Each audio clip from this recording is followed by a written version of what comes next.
Assalamualaikum warahmatullahi wabarakatuh. Bismillahirrahmanirrahim. Alhamdulillahirabbil alamin.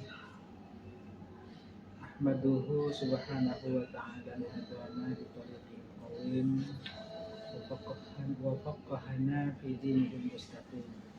Asyhadu an la ilaha illallah wahdahu la syarika lah syahadatan tusiluna ila jannatin na'im. وأشهد أن سيدنا ونبينا محمدا عبده ورسوله السيد السند العظيم صلى الله عليه وعلى آله وأصحابه بالفضل الجسيم. أما بعد.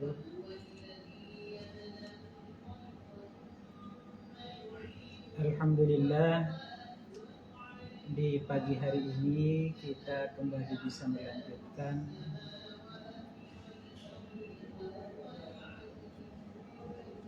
pengajian kitab Fathul Mujib Al-Qorib syarah kitab Takrib karya Imam Ahmad bin Husain yang dikenal dengan Syekh. Kitab Fathul Mujib Al-Qorib ini adalah karya salah satu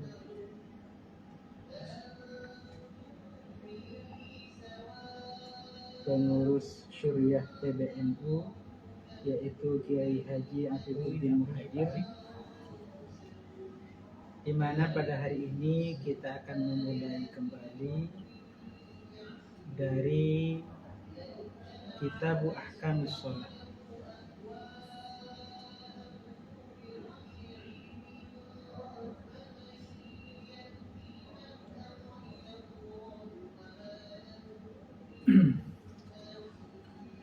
Baik, kita mulai. Bismillahirrahmanirrahim. Kitab Ahkamis Sholati. Ini adalah kitab hukum-hukum sholat. Kitab ini atau bab ini akan menjelaskan tentang hukum-hukum sholat. Ada sholat yang diwajibkan, ada sholat yang disunnahkan. Dalam pembahasan ini, dalam bab ini juga dibahas tentang apa saja yang wajib dilaksanakan di dalam sholat, apa saja yang sunnah sangat dianjurkan dilakukan di dalam sholat, ada yang sekedar anjuran saja, tidak terlalu ditekankan.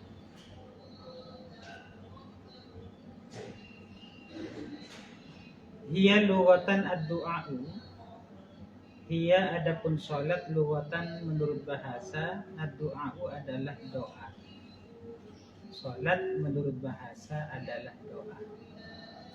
Berarti setiap doa bisa disebut sholat menurut bahasa. Baik doa sendiri atau doa secara bersama, semua itu bisa disebut sholat, tetapi menurut kajian bahasa. Wa syar'an aqwalun wa af'alun muftatahatun bitakbiri muftatamatun bitaslimi. Wa syar'an menurut syara', sholat itu aqwalun adalah perkataan atau bacaan, wa af'alun dan perbuatan gerak-gerik, muftatahatun yang dimulai atau dibuka, bitakbiri dengan bacaan takbir, muftatamatun yang diakhiri atau ditutup, bitaslimi dengan salam. Salat menurut syara' adalah perkataan atau bacaan, perbuatan yang dimulai atau dibuka dengan takbir dan diakhiri dengan salam, seperti yang kita praktikkan setiap hari.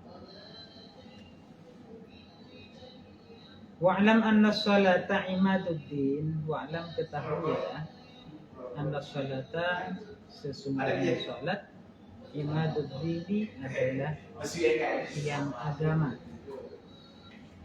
Karena sholat merupakan tiang agama, bisa kita bayangkan setiap sesuatu atau bangunan yang tidak ada tiangnya, insya Allah kita sepakat akan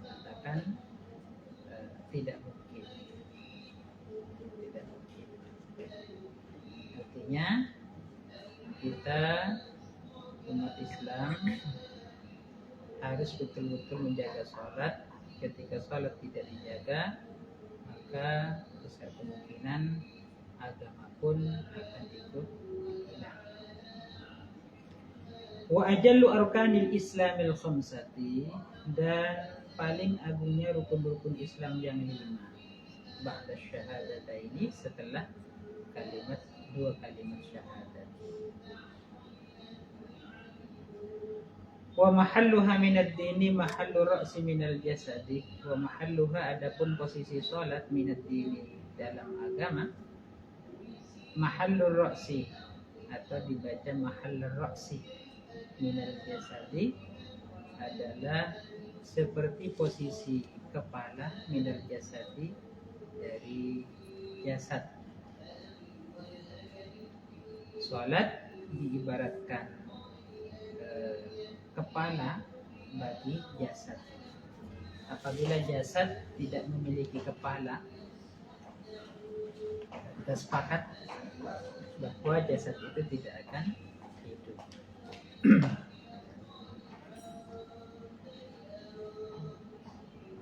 Agar agama kita hidup, agama yang ada dalam diri kita bisa hidup, maka salah satu kuncinya adalah sholat. Waqad bada'al musannifu bi bayanil maktubati faqala. Waqad bada'a, dan betul-betul memulai, benar-benar memulai, al musannifu, siapa musannif, bi bayanil maktubati, dimulai dengan menjelaskan salat-salat maktubah, salat 5 waktu yang diwajibkan kepada seluruh umat Islam. Faqala, lalu beliau berkata, as-salatul mafrudatu ala kulli muslimin fi kulli yawmin wa lailatin khamsun. As-salatu, adapun salat al-mafrudatu yang difardukan, ala kulli muslimin, atas masing-masing umat Islam, fi kulli yaumin, dalam setiap hari, wa lailatin, dan malam, khamsun, adalah 5. Ada 5 macam sholat yang difardukan atau yang diwajibkan kepada masing-masing umat Islam dalam satu hari satu malam.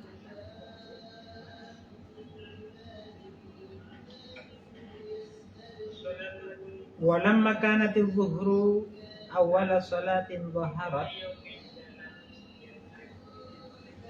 fa innaha awwalu salatin shallaha Jibril bin Nabi wa ashabihi.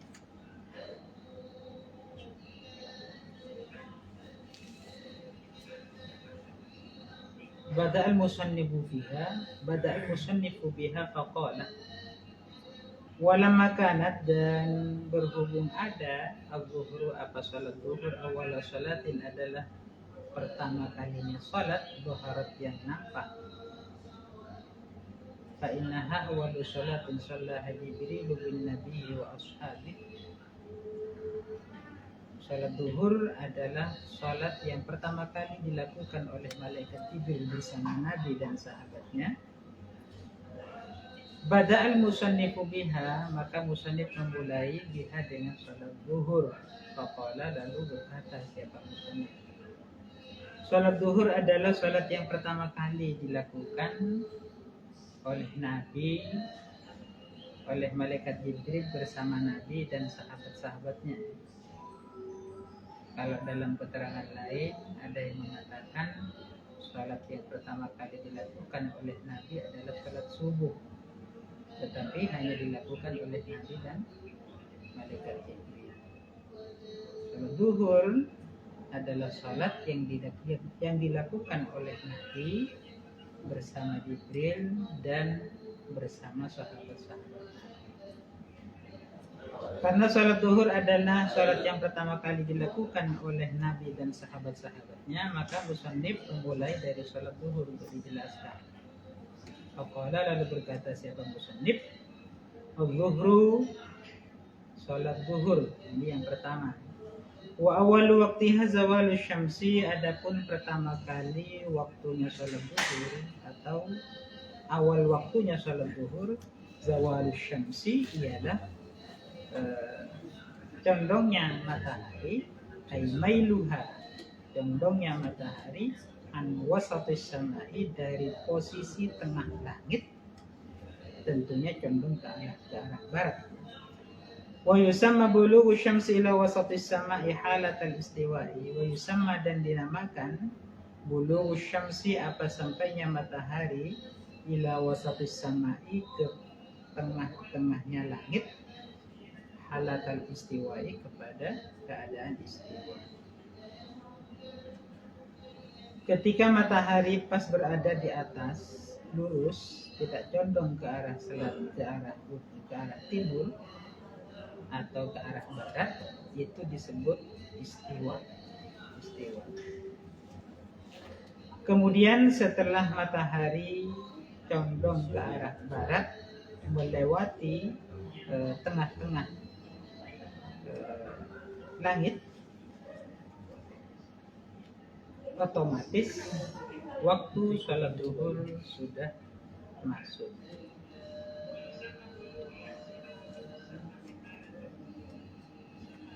Wa yu'rafu az-zawalu bi tahawwuli adh-dhilli min jihatil maghribi ila jihatil masyriqi ba'da tanahi qasrihi.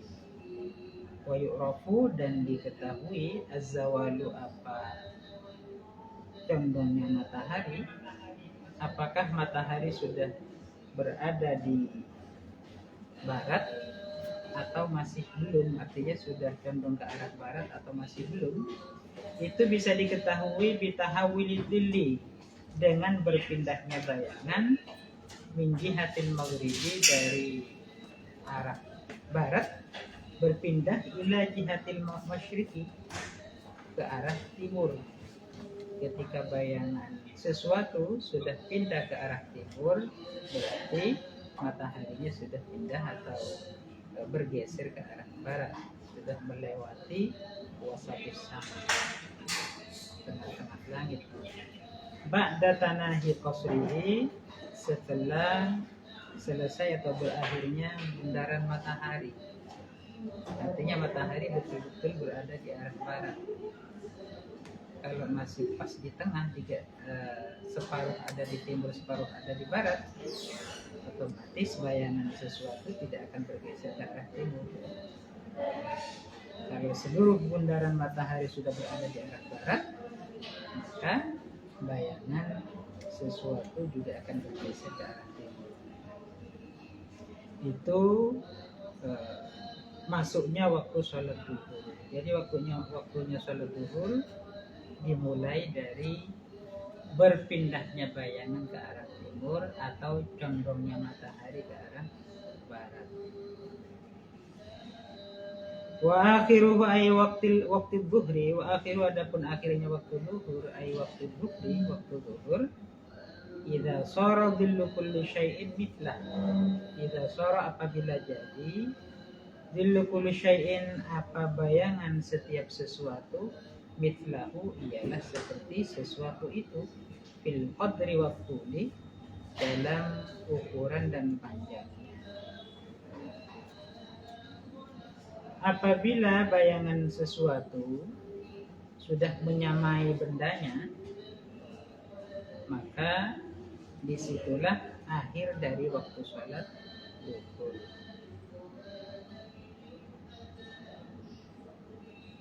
Ba'da ay siwa dhilliz zawali, setelah atau selain bayangan zawal, bayangan condong, ay dhillil mawjudi inda zawali, ay artinya dhillil mawjudi, bayangan yang ada, yang terlihat, yang ditemukan inda zawali, ketika zawal. Pada saat matahari berada tepat di atas, masih belum condong ke arah barat, belum melewati garis tengah, masih pas di tengah. Kalau kebetulan matahari berada di arah selatan, posisi selatan atau di utara, itu bisa dipastikan sudah ada bayangannya. Kalau tepat berada di atas matahari, artinya pada posisi istiwa, pada posisi istiwa, bisa dipastikan kalau di daerah kita, khususnya di Provinsi Bali, matahari bayangannya sesuatu bisa berada di utara atau berada di selatan. Inilah yang dimaksud dengan Abdullu al-mawjud inda zawal. Ini bisa diukur kalau misalkan tingginya benda sampai 1 meter, pada posisi istiwa kok sudah ada bayangannya misalkan 5 atau 10 cm, maka ketika untuk menentukan apakah waktu sholat duhur sudah berakhir atau tidak, ini dilihat bayangannya. Kalau misalkan bayangannya sudah 1 meter ditambah bayangan ketika istiwa, maka disitulah akhir dari waktu sholat duhur. Bisa dipahami kira-kira? Insyaallah. Ini waktu sholat duhur ya. Kita lanjut pada waktu sholat asar.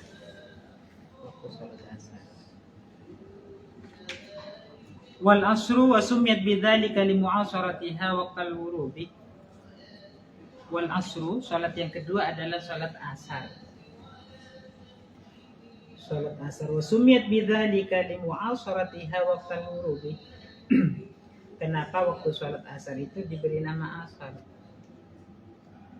Wa sumiyat dinamakan apa? Sholat asar bidzalika dengan asri li mu'asharatiha waqtal wurubi, karena bertemunya sholat asar waqtal wurubi kepada waktu terbenamnya matahari. Wa awal waqtiha ziyadatu ala dhillil mithli. Wa awal waqtiha, adapun awal waktunya sholat asar, az-ziyadatu ialah lebih, ala dhillil mithli atas bayangan sama, atas bayangan yang sama. Artinya ketika benda atau sesuatu yang berdiri tegak kita ukur bayangannya, ternyata kok lebih dari ukuran bendanya. Misalkan bendanya yang berdiri tegak itu 1 meter, bayangannya diukur kok lebih, sudah 1 meter lebih, sekalipun lebihnya hanya 0, sekian senti misalkan, atau 1 atau 2 mili misalkan, sudah dinyatakan lebih, maka dari situlah waktu sholat asar sudah dimulai. Ai artinya idza jawaza dhillu syai'i mithlahu fa aqalli ziyadatin. Ai artinya idza jawaza, apabila melewati, dhillu syai'i apa bayangan sesuatu, mithlahu kepada semisalnya syai', apabila bayangannya sudah lebih dari bendanya. Lebihnya bi aqalli ziyadatin, dengan paling sedikitnya tambahan. Asalkan lebih sudah masuk waktu sholat asar. Ketika masuk waktu sholat asar, otomatis waktu sholat duhur sudah berakhir. Sebenarnya tadi sudah dijelaskan di atas ya, berkenaan dengan berakhirnya waktu sholat duhur, otomatis waktu sholat asar langsung masuk. Waktu duhur itu ketika bayangan sesuatu sama dengan bendanya, itu sudah habis. Ketika lebih, langsung masuk waktu sholat asar. Ustaz, mau nanya bisa ya Ustaz ya? Okay. Terkait dengan waktu sholat itu. Umpamanya kita mau sholat, katakanlah sholat asar, sholat duhur atau sholat asar gitu. Nah, ketika kita sudah takbiratul ihram tetapi masih belum selesai sholat, ternyata sudah masuk sholat, waktu sholat maghrib, itu gimana hukum sholat Oh, sholat asarnya Ustaz. ini insya Allah nanti ada di bawah. Oh gitu. Oke, kita nanya. Waktu sholat asar ini kan ada yang disebut dengan waktu ikhtiar, waktu jawas, kemudian ada waktu tahrim. Waktu tahrim. Yang ibu tanyakan tadi termasuk waktu tahrim, melaksanakan sholat sementara mengakhirkan melaksanakan sholat sementara waktunya sudah tidak sah sholatnya, tetapi kita berdosa karena mengakhirkan sholat sampai waktunya tidak untuk melaksanakan sholat. Tetap disebut ada, tetapi kalau bisa disebut ada sholatnya kalau yang dilakukan itu minimal 1 rakaat di dalam waktu. Misalkan kita melaksanakan sholat asar butuh waktu 4 menit, 1 rakaat cukup untuk 1 menit cukup untuk 1 rakaat. Butuh waktu 4 menit untuk melaksanakan sholat. Kemudian waktu yang tersisa hanya 2 menit atau 1 menit yang cukup untuk 1 rakaat saja di dalam. Maka sholat ini bisa disebut ada karena yang dilaksanakan dalam waktunya sudah 1 rakaat. Tetap disebut ada dan sholatnya sah, tetapi kita berdosa karena mengakhirkan sholat sampai waktunya tidak cukup. Gimana Bu? Untuk berdosa ya Ustaz. Cuman sholatnya itu tetap sah. Sholatnya sah dan termasuk sholat ada dengan syarat seperti itu tadi. Ini kan berlaku untuk 5 waktu sholat itu kan polanya sama itu Ustaz. Satu lagi Ustaz, ini biasanya jamaah banyak yang bertanya. Kadang kita punya orang tua atau nenek yang sudah sepuh, sudah lanjut, itu kadang susah untuk kita menjaga sholatnya. Kadang kan biasa kalau sudah terlalu sepuh itu tinggal di tempat tidur saja, untuk gerak pun kadang juga udah susah, masih sadar cuman kadang kan lupa-lupaan gitu, sudah pikun, kadang juga istilahnya masih nafas, cuman komunikasi pun kadang sudah tidak mampu kan, ada kan kasus seperti itu. Nah itu apakah tetap diwajibkan sholat atau barangkali ada makful di sana gitu Ustaz? Terima kasih. Ini mungkin semuanya sudah paham, sudah tahu bahwa sholat itu selama kita masih disebut hidup tetap wajib. Tetapi jangan melupakan bahwa dalam sholat ada syarat wajib. Syarat wajib itu diantaranya berakal sehat. Kalau seperti kita yang masih normal, itu tentunya tidak ada masalah dengan pertanyaan ini.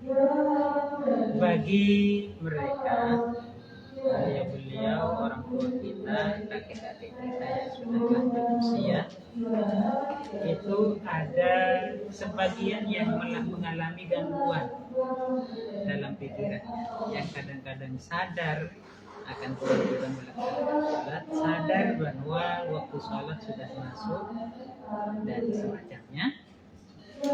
Maka orang yang seperti ini tentu tetap melaksanakan sholat itu tetap wajib melaksanakan di dalam waktu. Jadi beda halnya dengan sebagian orang yang kadang lupa, kadang tidak sadar karena mungkin sudah umur terlalu lanjut usianya, sehingga ada gangguan di dalam akal. Ketika ada gangguan dalam akal, ini berarti sudah tidak memenuhi syarat wajib, sehingga sholatnya tidak wajib bagi mereka yang sudah mengalami gangguan. Yang kadang lupa apakah ini sudah masuk waktu sholat, kadang tidak sadar, kadang tidak sadar atau lupa bahwa sholat ini wajib. Sholat ini wajib. Dia tergolong orang yang akalnya terganggu, sudah tidak sehat, sehingga tidak memenuhi syarat wajib. Ketika syarat wajib tidak terpenuhi, maka otomatis sholat tidak wajib bagi mereka. Tetapi kita sebagai anak atau cucu berkewajiban untuk mengingatkan selagi masih bisa kita ingatkan, dan ada respon dari beliau, ya tentu kita wajib mengingatkan, dan beliau setelah ingat tetap wajib melaksanakan sholat. Terus lalu bagaimana, ini waktunya masih ya Ustaz ya? Lalu bagaimana kadang ada itu, ini mungkin pertanyaannya agak sedikit sensitif sedikit ya Ustaz ya. Jadi ada di beberapa daerah yang saya temui itu ada kebiasaan untuk, kalau istilahnya di tempat kami itu ada bid'ah itu. Jadi kayak mengkodokkan sholat Ditebus berarti ya. Gitu pokoknya, karena sempat koma barangkali selama 1 bulan atau 1 minggu, sehingga kan, atau mungkin sakitnya sudah sangat, ini kondisinya sangat lemah sehingga tidak memungkinkan untuk bisa melaksanakan sholat, atau mungkin kasus yang mungkin mohon maaf masuk hilang akal tadi itu, akhirnya kemudian almarhum atau almarhumah kemudian di saat tertentu itu putra putrinya atau ahli warisnya atau keluarganya atau bahkan kadang mengundang orang untuk mengkodok sholat yang ditinggal. Itu bagaimana Ustaz? Baik. Dalam kondisi tertentu memang kadang ada seseorang yang tidak bisa melaksanakan sholat yang disebabkan bisa disebut uzur. Contohnya misalkan orang yang sakit, baik umurnya sudah lanjut atau masih muda, kemudian dalam sakitnya beberapa kali meninggalkan sholat, atau kita saat ini aja ya, 1 hari 1 malam lah ya, 1 hari 1 malam atau 5 waktu ditinggalkan. Bagaimana status sholatnya, apakah wajib diqadha atau tidak? Kembali pada persoalan yang pertama tadi, kalau orang yang bersangkutan ini sakit dan sakitnya ini sudah lupa, akalnya itu sudah hilang maksudnya, sehingga tidak sadar akan kewajiban sholat, maka tentu sholatnya menjadi tidak wajib.